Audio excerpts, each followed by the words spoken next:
ನಮಸ್ಕಾರ ಸ್ನೇಹಿತರೆ, ಎಲ್ಲರೂ ಹೇಗಿದ್ದೀರಾ? ಎಲ್ಲರೂ ಚೆನ್ನಾಗಿದ್ದೀರಾ ಅನ್ಕೊತೀನಿ. ಸ್ನೇಹಿತರೆ, ನಿಮಗೆಲ್ಲ ಗೊತ್ತೇ ಇದೆ, ಉಪೇಂದ್ರ ಅವ್ರದ್ದು ಯು ಐ ಸಿನಿಮಾ ಒಂದು ಟ್ರೈಲರ್ ಅನ್ಬೋದು, ಇಲ್ಲ ಪ್ರೋಮೋ ಅನ್ಬೋದು. ಇದೇ ಡಿಸೆಂಬರ್ 20ನೇ ತಾರೀಕು ರಿಲೀಸ್ ಆಗ್ತಿರೋದ್ರಿಂದ ಒಂದು ಟ್ರೈಲರ್ ಅಂತ ಬಿಟ್ಟಿಲ್ಲ, ಜಸ್ಟ್ ಒಂದು ಪ್ರೋಮೋನೋ ಟ್ರೈಲರ್ ಏನು ಅಂತಲೂ ಹೇಳೋಕ್ಕಾಗಲ್ಲ. ಆ ವಿಡಿಯೋ ಏನು ರಿಲೀಸ್ ಮಾಡಿದ್ದಾರೆ ತುಂಬಾ ಚೆನ್ನಾಗಿದೆ, ತುಂಬ ಕನ್ಫ್ಯೂಷನ್ ಆಗಿದೆ. ಸ್ಟೋರಿ ಏನು ಇರ್ಬೋದು ಅಂತ ಕೂಡ ನಾವು ಊಹೆ ಮಾಡೋಕ್ಕಾಗ್ತಿಲ್ಲ. 2040 ಅಂತ ಹಾಕಿದ್ದಾರೆ. ಸೊ 2040ರಲ್ಲಿ ಜನಗಳು ಈ ರೀತಿ ಇರ್ತಾರ? ಸೊ ಏನು ನಮ್ಗೇನು ಟೋಟಲಿ ಕನ್ಫ್ಯೂಸ್ ಆಗಿಬಿಟ್ಟಿದೆ. ಇನ್ನು ಕ್ಯೂರಿಯಾಸಿಟಿ ಜಾಸ್ತಿ ಆಗ್ತದೆ. ಯಾವಾಗ ಡಿಸೆಂಬರ್ 20ನೇ ತಾರೀಕು ಬರುತ್ತೆ, ಯಾವಾಗ ಹೋಗಿ ಥಿಯೇಟ್ರಲ್ಲಿ ನೋಡಬೇಕು ಅನಿಸ್ಬಿಟ್ಟಿದೆ. ಅಷ್ಟು ಚೆನ್ನಾಗಿ ಮಾಡಿದ್ದಾರೆ ಉಪೇಂದ್ರ ಅವರು. ನಿಮ್ಗೆ ಗೊತ್ತೇ ಇದೆ, ಉಪೇಂದ್ರ ಅವರು ಡೈರೆಕ್ಷನ್ ಅಂದರೆ ನೆಕ್ಸ್ಟ್ ಲೆವೆಲ್ ಇರುತ್ತೆ. ಇದು ಪ್ಯಾನ್ ಇಂಡಿಯಾ ವರ್ಲ್ಡ್ ಲೆವೆಲಲ್ಲಿ ರಿಲೀಸ್ ಆಗುತ್ತೆ. ಸೊ ಬೇರೆ ಬೇರೆ ಬೇರೆ ಲ್ಯಾಂಗ್ವೇಜ್ಗಳಲ್ಲಿ ರಿಲೀಸ್ ಆಗುತ್ತೆ. ಸೊ ನಾನು ಅನ್ಕೊತೀನಿ ಈ KGF, ಕಾಂತಾರ, ಬಾಹುಬಲಿ, 666, ಸೊ ಪುಷ್ಪ, ಸೊ ಈ ಮೂವಿಗಳನ್ನ ಎಲ್ಲ ಕ್ರಾಸ್ ಮಾಡಿ ಒಂದು ಲೆವೆಲಲ್ಲಿ ಹೋಗಿ ನಿಂತ್ಕೊಳುತ್ತೆ, ಒಂದು ಬೆಂಚ್ ಮಾರ್ಕ್ ಮಾಡುತ್ತೆ.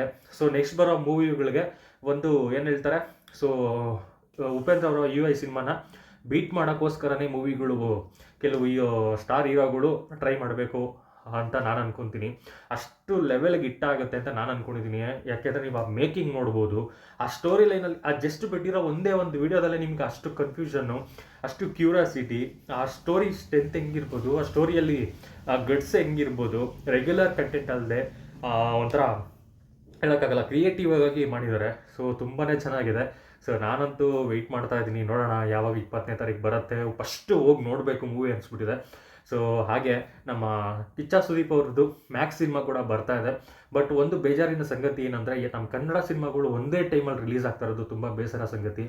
ಹಾಗೆ ಪುಷ್ಪ 2 ಇದೆ, ಸೊ ನಮ್ಮದು ಯು ಐ ಸಿನಿಮಾ ಇದೆ, ಮತ್ತು ಮ್ಯಾಕ್ಸ್ ಇದೆ. ಅಟ್ಲೀಸ್ಟು ಬಿಟ್ಟರೆ ಇವ್ರು ಏನು ಮಾಡ್ತಾರೆ ಗೊತ್ತಾ, ನಮ್ಮ ಕನ್ನಡ ಫಿಲ್ಮ್ ಇಂಡಸ್ಟ್ರಿಯಲ್ಲಿ ಬಿಟ್ಟರೆ ಎಲ್ಲ ಒಂದೇ ಸಲ ಬಿಡ್ತಾರೆ. ನಾನು ಹೇಳೋದು ಏನು ಗೊತ್ತಾ, ನಮ್ಗೆ ಒಳ್ಳೊಳ್ಳೆ ಸಿನಿಮಾಗಳು ಚೆನ್ನಾಗಿರಬೇಕು.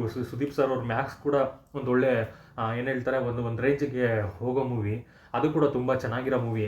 ಸೊ ಇಬ್ಬರು ಕ್ಲಾಶ್ ಆಗುತ್ತೆ, ಥಿಯೇಟ್ರ್ಗಳು ಸಮಸ್ಯೆ ಆಗುತ್ತೆ. ಸೊ ಎರಡೂ ಪ್ಯಾನ್ ಇಂಡಿಯಾ ಆಗಿರೋದ್ರಿಂದ ದಯವಿಟ್ಟು ಸೊ ಇವ್ರು ಚೇಂಜ್ ಮಾಡ್ಕೊಂಡಿದ್ರೆ ಒಳ್ಳೆಯದಾಗಿತ್ತು. ಬಟ್ ಇವ್ರು ಏನು ಅಂತ ನನಗೆ ಗೊತ್ತಿಲ್ಲ, ಯಾವ ಇಂಟೆನ್ಷನಲ್ಲಿ ಬಿಡ್ತಾ ಇದ್ದಾರೋ ಗೊತ್ತಾಗ್ತಾಯಿಲ್ಲ. ಬಟ್ ಸ್ವಲ್ಪ 1-2 ತಿಂಗಳು 3 ತಿಂಗಳು ಡಿಫ್ರೆನ್ಸಲ್ಲಿ ಬಂದಿದ್ರೆ ಎರಡೂ ಒಂದು ಒಳ್ಳೆ ಮೂವಿಗಳು ಒಂದೊಳ್ಳೆ ರೇಂಜಿಗೆ ಹೋಗ್ತಾಯಿತ್ತು. ಬಟ್ ಇವಾಗೂ ಹೋಗುತ್ತೆ, ಬಟ್ ಥಿಯೇಟ್ರ್ ಸಮಸ್ಯೆಗಳಾಗುತ್ತೆ, ನಾವೇ ಕಾಂಪಿಟೇಟ್ ಮಾಡ್ಕೊಂಡಂಗಿರುತ್ತೆ. ಸೊ ಪುಷ್ಪ 2 ಜೊತೆ ಅಟ್ಲೀಸ್ಟ್ ಯು ಐ ಸಿನಿಮಾ ಆದರೂ ಕಾಂಪಿಟೇಟ್ ಮಾಡೋದು. ಸೊ ಇವಾಗ ನಮ್ಮ ಸಿನಿಮಾಗಳೇ ಕಾಂಪಿಟೇಟ್ ಮಾಡೋ ಥರ ಆಗಿಬಿಟ್ಟಿದೆ. ಅದೊಂದು ಬೇಜಾರಿನ ಸಂಗತಿ.